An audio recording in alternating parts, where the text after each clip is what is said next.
Kiai Syaiful Akib dan Kiai Nur Fuad Zain untuk meningkat acara selanjutnya, yaitu Mau'izah Hasanah yang insya Allah akan disampaikan oleh guru kita kepada Kiai Syarif Masdaji. Kepadanya ilaihi falyatafaddal mashkura. Sallu ala Muhammad.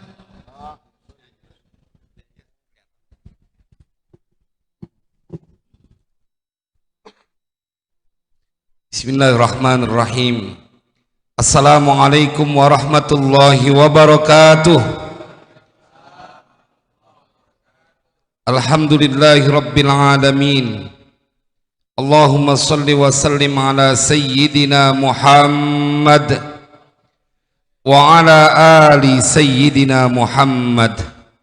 Amma ba'du, faqad qala Allah ta'ala fil Qur'anil Karim, a'udzu billahi minasy syaithanir rajim. Walladzina amanu wa 'amilus solihati wa amanu bima nuzzila 'ala Muhammad wa amanu bima nuzzila 'ala Muhammadin wa huwal haqqu min rabbihim kaffara 'anhum sayyi'atihim wa aslaha balahum.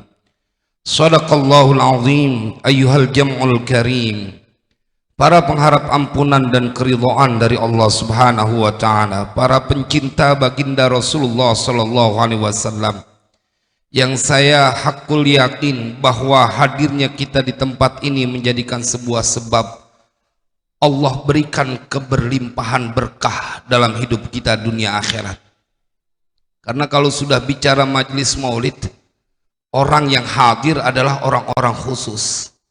Orang-orang yang boleh jadi kalau wudhu kupingnya dibasahin dan dia berdoa yang tadi dibaca, Allahumma ja'alna minal ladzina yastami'una al-qawla fayattabi'una ahsana. Nanti kita akan ngaji betapa dahsyatnya kecintaan kepada baginda Rasulullah sehingga dia akan terbebas dari kesedihan dunia maupun akhirat. Namun sebelumnya izinkan saya menyampaikan penghormatan buat tuan guru kita yang terhormat, yang mulia, Al-Mukarram wal Muhtaram Al-Habib Muhammad Ridho bin Ahmad bin Yahya, yang semoga terus dalam penjagaan Allah.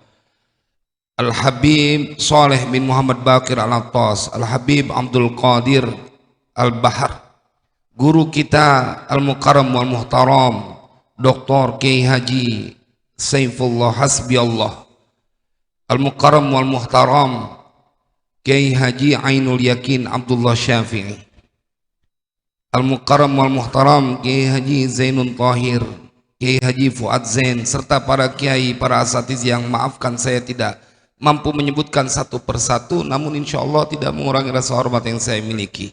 Jamaah, Al-Quran bercerita tentang penyesalan. Semua orang yang ada di dalam neraka, mereka menyesal dari lantaran dulu tidak menjadi umat Nabi Muhammad. Pada saat di dunia mereka tidak beriman kepada Nabi Muhammad.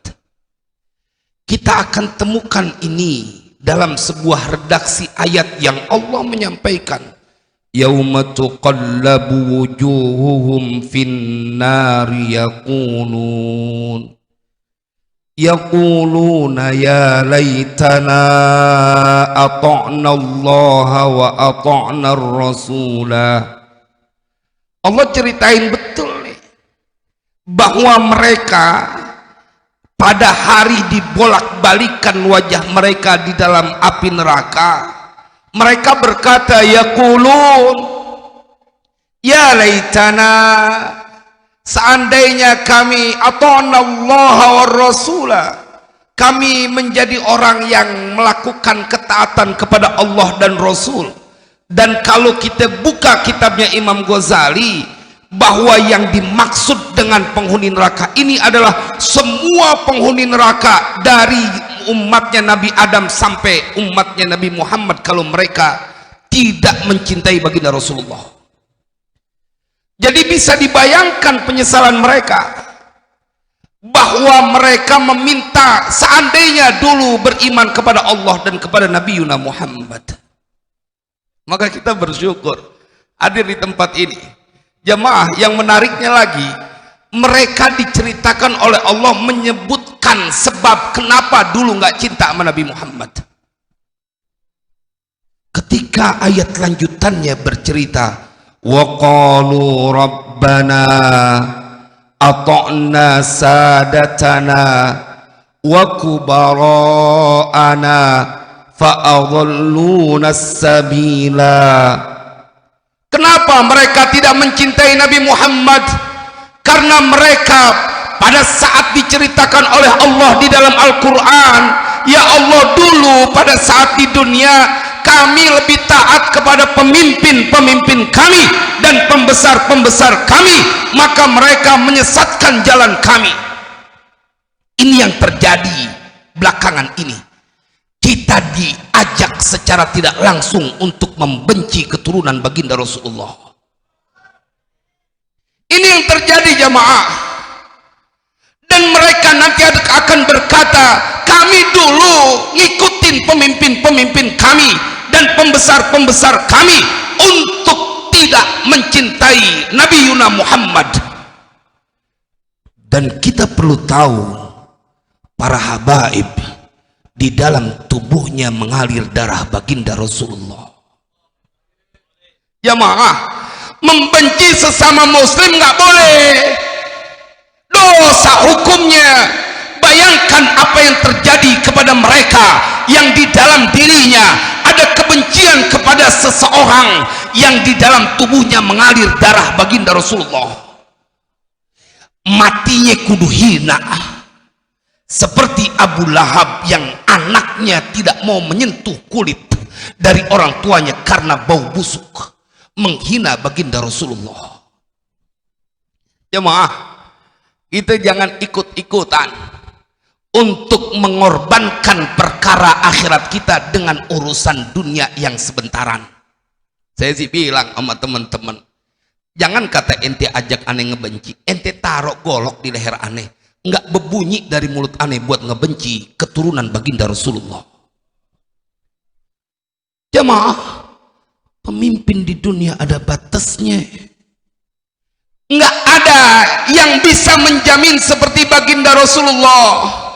Jangan sampai seperti para penghuni neraka yang mereka baru nyesel, dulu kami di dunia lebih taat kepada pemimpin dan pembesar-pembesar kami. Kita mau bantah nih ayat. Dari lantaran mereka tidak mempunyai kecintaan kepada Rasulullah dan keturunannya. Dan orang-orang yang cinta sama Rasulullah dan keturunannya udah dipilihin nama Allah. Wa in yuridu an yakhda'uka fa inna hasbakallah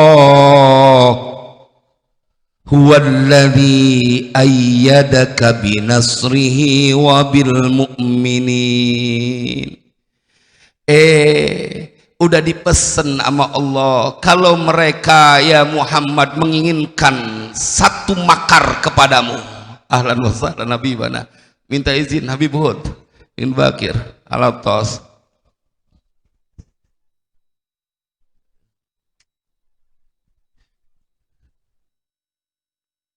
Jamaah sekalian yang berbahagia, udah jelas kalau mereka menginginkan tipu daya untukmu ya Muhammad, fa inna hasbakallah, maka cukup buat kalian, buat engkau adalah penjagaan dari Allah.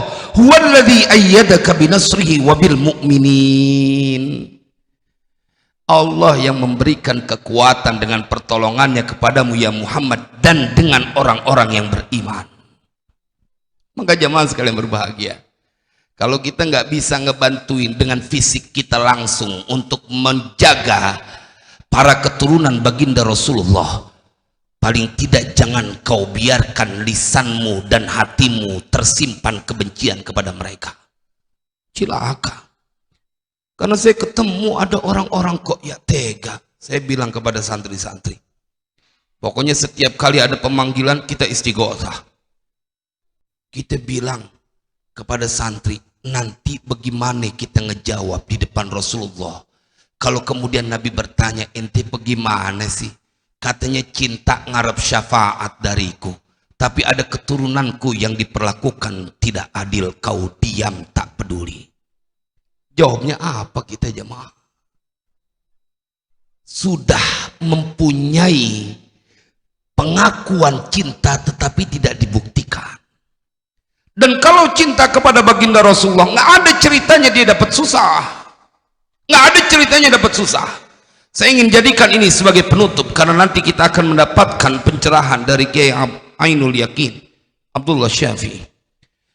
Kita akan temukan, ini saya sampaikan pada saat maulid di Majelis Kuitang, bagaimana dahsyatnya cinta kepada baginda Rasulullah SAW. Seorang lelaki yang bangsa setan takut ketemu sama ini orang.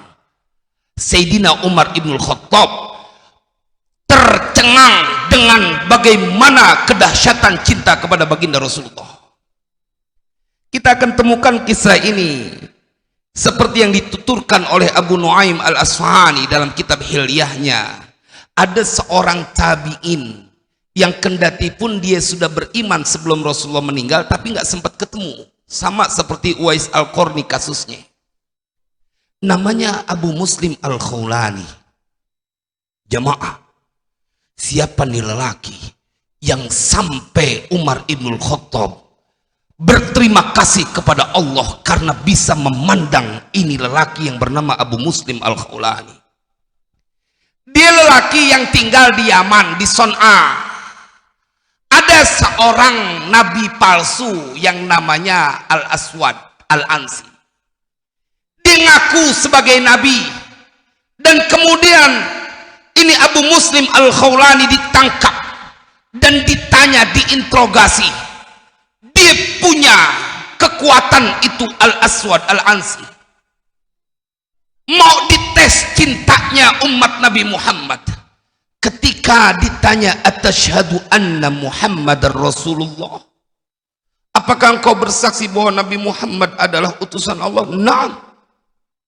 Tetapi ketika kemudian pertanyaan kedua, atashhadu anni Rasulullah, apakah engkau mau bersaksi bahwa aku adalah utusan Allah? Dalam kitab itu ditulis, ma asma'u kalamak, aku nggak dengar ucapanmu. Marah dia, memerintahkan supaya dibuat kobaran api yang begitu besar, dan kemudian dilemparkan tubuh Abu Muslim al-Khawlani ke dalam kobaran api. Tetapi jamaah, ada baginda Rasulullah di dalam hati mereka. Di dalam hati Abu Muslim al-Khawlani ada cinta kepada baginda Rasulullah. Nggak boleh api dunia menyentuh mereka yang di dalam tubuhnya ada cinta kepada baginda Rasulullah. Nggak terbakar. Kemudian anak buah Nabi palsu itu bilang, usir nih orang. Kalau nggak diusir berabe, bakalan banyak pengikutnya. Diusir dari Yaman. Kemudian datang ke kota Madinah. Saat itu Sayyidina Abu Bakar sebagai khalifahnya. Jamaah, pertama kali bertemu dengan Umar ibn Khattab. Sayyidina Umar ibn Khattab kemudian bertanya, kenalkah engkau dengan seorang lelaki yang dia dilemparkan ke dalam kobaran api tetapi tidak terbakar? Jamaah, dia bilang, akulah orangnya. Apa yang terjadi ketika Umar ibn Khattab mendengar kalimat dari Abu Muslim al-Khawlani? Alhamdulillah alladzi lam yumitni hatta arani fi ummati Muhammadin sallallahu alaihi wasallam alladzi fu'ila bihi kama fu'ila bi Ibrahima Khalilir Rahman. Ini yang terkagum-kagum Sayyidina Umar ibn Khattab yang mendampingi baginda Rasulullah. Ketika melihat Abu Muslim al-Khawlani kemudian berkata, terima kasih ya Allah, segala puji untukmu ya Allah yang tidak mematikan aku sehingga memperlihatkan kepadaku umat Nabi Muhammad yang diperlakukan kepada orang ini seperti diperlakukan kepada Ibrahim al-Khalil. Sallu ala nabi, sallu ala nabi. Itu dia umatnya Nabi Muhammad.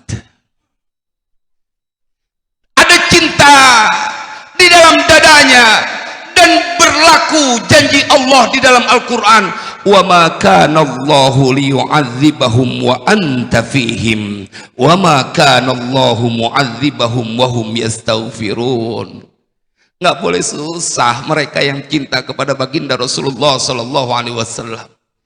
Jemaah sekalian berbahagia, api dunia nggak kena buat orang yang cinta kepada Rasulullah, karena api akhirat juga nggak boleh kena tubuh umat yang cinta kepada baginda Rasulullah. Kitab Kifayatul Atqiya menceritakan tentang ulama Bani Israel yang dia 70 tahun beribadah kepada Allah. Abadallaha sab'ina sanah. 70 tahun nggak pernah bikin dosa, beribadah. Tapi kata Allah kemudian masih belum pantas sebagai penghuni surga. Tetapi umat Nabi Muhammad bisa menembus surga dalam waktu 30 menit setiap hari. Cuma 30 menit. Ketika Nabi bersabda, dalam kitab itu disampaikan, siapa orang yang bersolawat kepadamu ya Muhammad sehari 1000 kali, badannya nggak boleh kena api neraka. Cuma 30 menit tuh baca solawat 1000 kali. Atau ente yang pengen ngetes urusan dunia, ada solawat yang dikasih judul Syajaratun Nuqud, pohon duit. Ente kalau baca ini solawat, ente serasa punya pohon duit. Orang Betawi dulu kan suka ngomong, lu mah enak punya pohon duit. Siapa aja umat Nabi Muhammad bisa punya pohon duit. Artinya saya ingin berkata bahwa sebuah kebahagiaan bila kita mencintai baginda Rasulullah. Di tengah banyak orang yang ketakutan dengan urusan dunia dan rela kemudian memaksakan dirinya untuk membenci keturunan baginda Rasulullah karena nggak yakin urusan jabatan dan urusan dunia. Saya ketemu, saya kenal ustadznya, saya kenal tuh orang. Kok bisa dia menghina seseorang yang dia tahu itu keturunan Rasulullah? Gara-gara dia panik dengan urusan dunia. Dia yakin kalau dekat sama orang kaya jadi kaya. Dia nggak yakin dekat kepada yang maha kaya akan menjadi lebih kaya. Ini yang terjadi jamaah. Ini yang terjadi. Naluri mereka sebenarnya nggak terima. Cuman karena keterdesakan urusan dunia, dia ketakutan. Padahal kalau inti baca sholawat saja setiap hari, maka buktiin, aduh, cuman 30 menit baca sholawat sehari 1000 kali. Nggak boleh ente meneteskan air mata urusan dunia karena ada Nabi Muhammad di dalam diri ente. Mudah-mudahan manfaat. Wassalamualaikum warahmatullahi wabarakatuh.